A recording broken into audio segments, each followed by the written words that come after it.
Professor Margaret. CS Cooperatives, I hope the answers you have are for these questions now, learned the second time, and not from the draft. So if you have the right answers, Mr. Speaker, proceed and respond. Mr. Speaker, thank you very much. I have the answers to all the questions, that even the supplementary questions that he was asking. But, Mr. Speaker, if we listen carefully what Senator Professor Margaret Kamar was asking, I want, instead of reading the question and the answers, because this is before you, you can easily get the gist of the question and answers. I want to clearly talk about what I'm doing generally to address some of these issues that Professor Kamar is raising.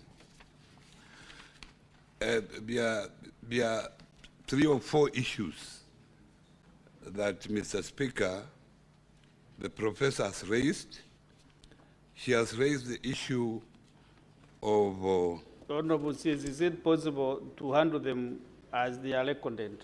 You start with the A, with the Cabinet Secretary, under forensic audit, you respond about that, then B, C, and D. And that's what I was coming to. Okay, okay, CS. Mr. Speaker, sir. Thank you. She raised the issue of the task force. She raised the issue of the involvement of the stakeholders. She raised the issue of the implementation of the task force recommendation. Those are the critical issues, and of course, a restatement of the management of the institution. On question number 1, where she's requesting for a forensic audit, Mr. Speaker, what the ministry did, it appointed a task force. And I want to take this opportunity to table the report of the task force. It is here, Mr. Speaker. That could answer question 1, that I instituted a task force, and within that task force, I have involved in that task force, which was appointed on 8th December 2023. All the stakeholders were involved. The university, Moi University representative was involved. The county government representative, the private sector, the ministry picked a quantity surveyor and architect. The cooperative bank, that is the main bank of the institution, was involved. The university, the neighboring university, Eldoret University representative was represented. We picked on prominent lawyers within that community. SASRA, within the supervisory authority within the ministry, was involved. And a member of the ministry was also involved. And Mr. Speaker, I want also to come out and highlight the recommendations within that report. The first recommendation, Your Speaker, was that the Cabinet Secretary should facilitate the immediate lifting of the liquidation, reinstatement of a certificate of registration, and appoint the interim committee to oversee the revival of the SACCO. Number 2, the government to inject 500 million shillings to revive the institution. Number 3, DCI to investigate suspected theft and misappropriation of funds, and prefer criminal charges against the person of interest if found culpable. Number 4, investigate identified government officers and external auditors for impropriety and negligence of duty. Number 5, Cooperative Bank, the secured creditor, be requested to consider writing off all penalties and interest on Moscow loans, offer a moratorium for 3 years, and zero rate all outstanding facilities. All monies should be channeled through the Cooperative Bank Eldoret branch. And lastly, the contractor be requested to write off any outstanding liabilities and withdraw legal cases against the SACCO. I brought out those recommendations clearly so that I can inform the Honorable House what measures we are taking to make sure that those particular implementations are taken. Mr. Speaker, sir, what the ministry is doing, because these issues that are being raised about Moi SACCO, Moi University SACCO, is rampant everywhere within the SACCO movement in this country.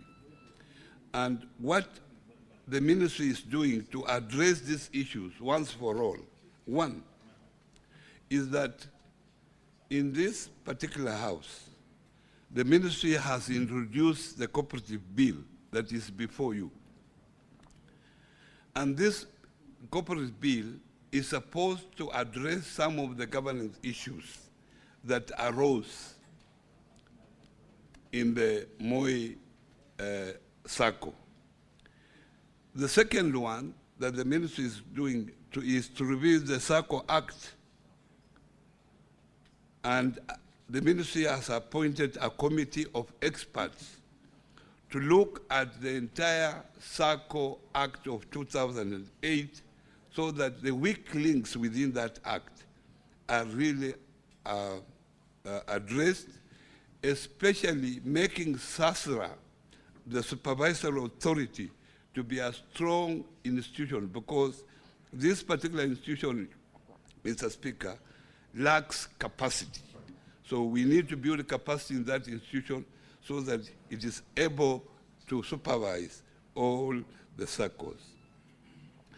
And administratively, what the minister has done has also issued a circular to all SACCOs to ensure that all SACCOs do not invest in non-core business, because all SACCOs that have come up with the construction of buildings have gone bust. And then we have also issued circulars to make sure that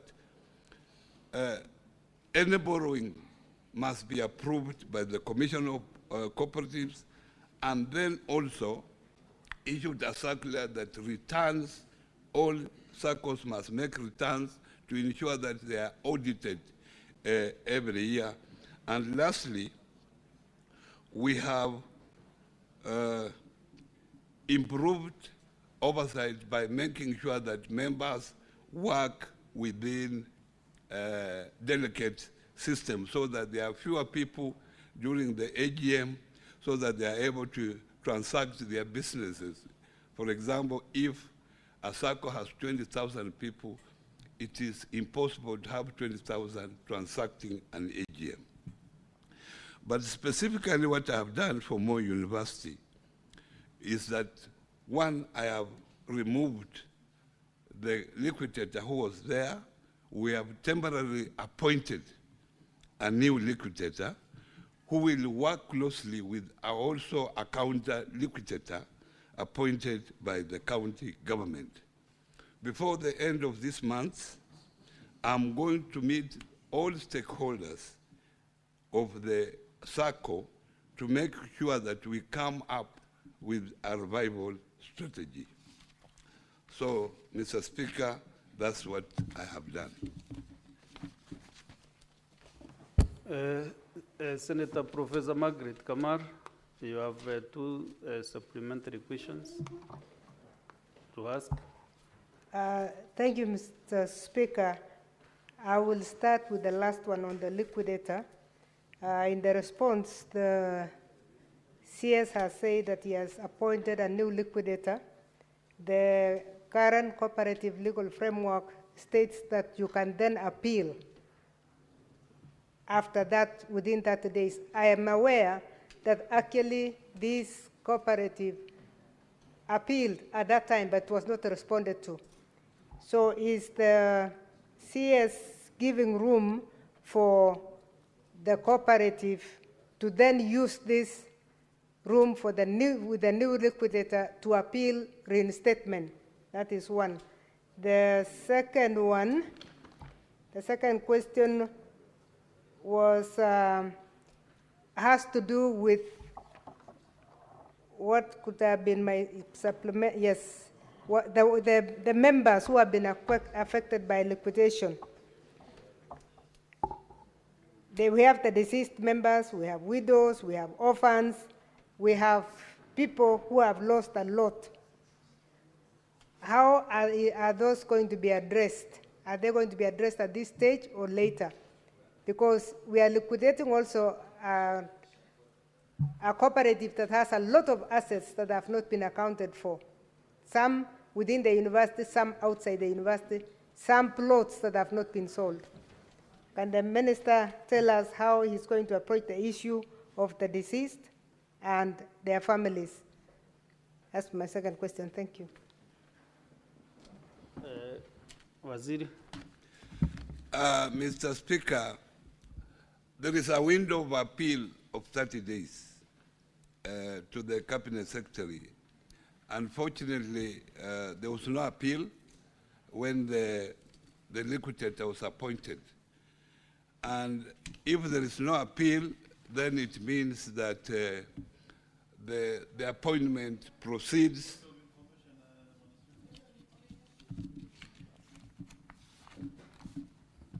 Oh, sorry, Professor. You want to inform the CS? Well, I thought he can respond, and then if you are not maybe satisfied, you can raise another supplementary question. Let him first finish. I will not mind a question of information.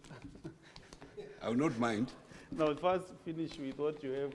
Yes, I was clearly saying that there is a provision for the appeal. And I can give you a statement on the appeal. Mr. Speaker, the current legal framework does not provide for the reinstatement of registration for a corporate society whose registration has been cancelled.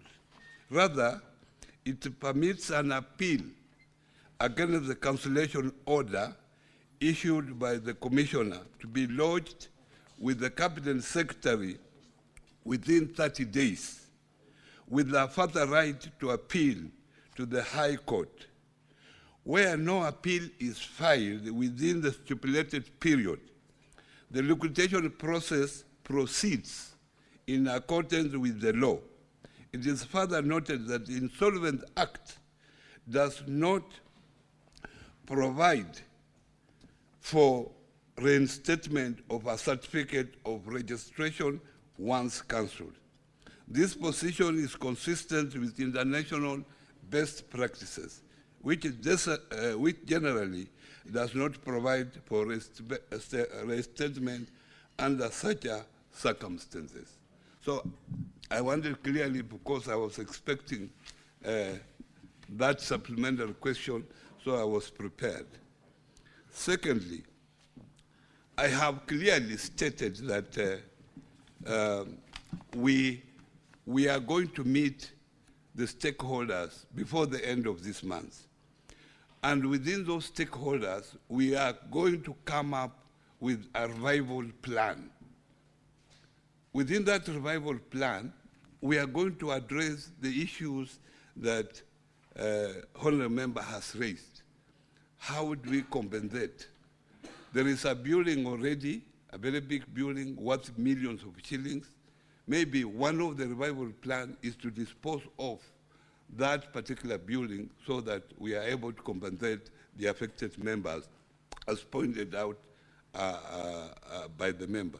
And I will closely involve Honorable Margaret Kamal in all this process so that we move together to revive this cooperative. Senator Professor Margaret. Thank you, Mr. Speaker. I just wanted to inform the Minister that during the investigations, actually, we discovered that there was an appeal that was not addressed, but it is in the documents of the Senate. But I'm very happy with the CS that he's going to have a revival plan. I think then the past will go and will move forward. Thank you, CS. Thank you, Mr. Speaker. Very well. Senator Mandago Jackson. Maybe you must be private to what has been happening. Let's get your supplementary question. Thank you. Yes, Honorable Speaker, thank you very much. Yes, I am private to what was happening. Actually, when the Honorable Minister was busy with the matters of Kakamega County, I was busy sorting out this matter of Moi University, Honorable Speaker. Honorable Speaker, first let me thank the CS and the Ministry for, the problem with the tutor here is, anyway. Honorable Speaker, for first the decision to revive, but I'm happy that Senator Kamara has informed the CS that indeed there was an appeal on a CS. It is quite unfortunate that the information it seems to have been given is not accurate. And I think probably the officers who colluded with the Commissioner of Cooperatives, SASRA, MUSCO management, Cooperative Bank could have also continued to give you misleading information. Indeed, there was an appeal. What we are seeing is a systematic, continuous systematic cover-up of what happened. My question, Honorable Speaker, to the CS, I've heard him say there is a recommendation that government injects 500 million. Before we talk of government injecting 500 million, my question would be, when is the government going to submit the deductions that were deducted from members and were not submitted to the cooperatives, contrary to the law? Part of the problems of MUSCO was that member savings were being deducted, members' loans were being deducted, but the money was not being remitted to the cooperative, and that is why the cooperative also ended up where it was. Number two, Honorable Speaker, if you allow me as a stakeholder, is the CS has said is replacing the liquidator. Who is going to take the responsibility of the messes the liquidator created before they left? And finally, Honorable Speaker, what is the Minister, Cabinet Secretary going to do? Allow me, Honorable Speaker, because this is a very serious matter. It has crippled the economy of that county. Just another 3 seconds, Honorable Speaker. What is the Cabinet Secretary going to do, number one, to increase the number of liquidators in this country? In fact, two things. We have only less than 5 liquidators who have been moving around, actually killing cooperatives. And we also have what we call receiver managers. There are less than 5 in this country. In fact, they are not. We should call them the cartels that are simply going to bury the cooperatives, Honorable Speaker. And what is the Cabinet Secretary going to do if he actually confirms he was misled by his officers that there was no appeal, Honorable Speaker? And I speak, Honorable Speaker, I want to ask my colleagues that when we bring the amendments of the Cooperative Act as the Committee for Trade, let us deal with this office called Commission of Cooperatives that has been responsible for the death of cooperatives in this country. Thank you. I don't want to take more questions because yours are very substantive questions. So let the CS first answer your question. Mr. Speaker, I know Honorable Mandako knows even much more than I know, but let me assure Honorable Mandako that I've been fairly briefed, and I'm on it this particular issue to see that it is actually resolved. Now, Mr. Speaker, deductions are done by the employer of cooperative members, and the employer of cooperative members is Moi University. This has been a problem in the entire SACCO sector, and the most culprits are the universities and county governments. Mr. Speaker, this is one of the issues that we are raising up, tightening it within the cooperative bill that is before this particular house. This issue is being addressed there so that the Commission of Cooperatives is given more powers to follow this deduction, because these deductions have contributed to collapse of many SACCOs, because members are deducted, but the affected institution divert the money to other use, which is actually irregular. Number two, Mr. Speaker, I have clearly stated that one of the recommendations that this particular report that I've tabled before the House is forwarded to the DCI to take appropriate action. That's another agency in government that is supposed to do a thorough investigation and prosecute those that we were involved in the mess of this particular SACCO. Number three, Mr. Speaker, we had a shortfall of staff. The ministry, as you are aware, it was established in 2022. So when some of the staff were moved from where cooperative moved from the Ministry of Agriculture, we had a shortfall, and I'm happy to announce here that we have been given the mandate to recruit more staff so that we will have now more liquidators. We have gone further now to make sure that any liquidation, we involve the Office of the Attorney General so that a proper process is followed, proper reporting is done. So that is what I have done.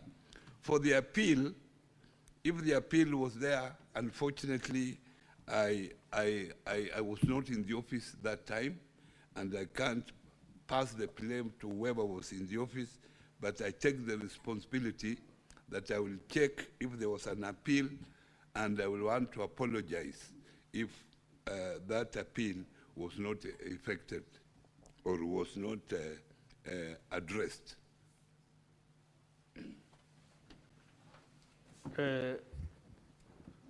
Honorable CS, you can write down